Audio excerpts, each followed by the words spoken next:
যারা গাজা নিয়ে মোমবাতি মিছিল করে, যারা কিছুদিন আগে তাদেরকে দেখলাম পাকিস্তানে জল বন্ধ বলে তাদের পেটে ব্যথা শুরু হয়ে যায়, বুকের বাদিকটা চিনচিন করে ওঠে, তারা আজকে কোথায়?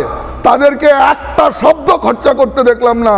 তথাকথিত সুশীল সমাজ, বুদ্ধিজীবী, তাদের কাছে আমার প্রশ্ন, আপনাদের কি মোমবাতির কারখানা বন্ধ হয়ে গেছে? আপনাদের কি মোমবাতির কারখানা বন্ধ? আপনারা একটা বারের জন্যেও স্বর্গীয় দীপু দাসের হুতাত্মার জন্য, যাকে মানে বিশ্ব বনের পশু, এই নারকীয়তা দেখে লজ্জায় মুখ ঢাকে, তারা করবে না মহারাজ, কারণ তারা অপেক্ষা করে রয়েছে কখন তারা এই একই রকম পরিস্থিতি হবে যেরকম যোগেন মণ্ডলদের হয়েছিল। না, তাদের এই সিলেক্টিভিটি, ইসলাম বিরোধিতা, সনাতন বিরোধিতাই হচ্ছে তাদের ধর্মনিরপেক্ষতা। এই যদি তাদের ধর্মনিরপেক্ষতা হয়, তাহলে বৃহত্তর আন্দোলনে বাংলার সাধু সন্তরা ঐক্যবদ্ধভাবে আরেকটা সন্ন্যাসী বিদ্রোহ বাংলা দেখবে। এই সমাজকে অধপতিত অবস্থা থেকে বাঁচাবার জন্যে যেখানে যা করার দরকার, এই সর্বত্যাগী গৈরিক বসন পরিহিত সাধু সন্তরা তাই করবে।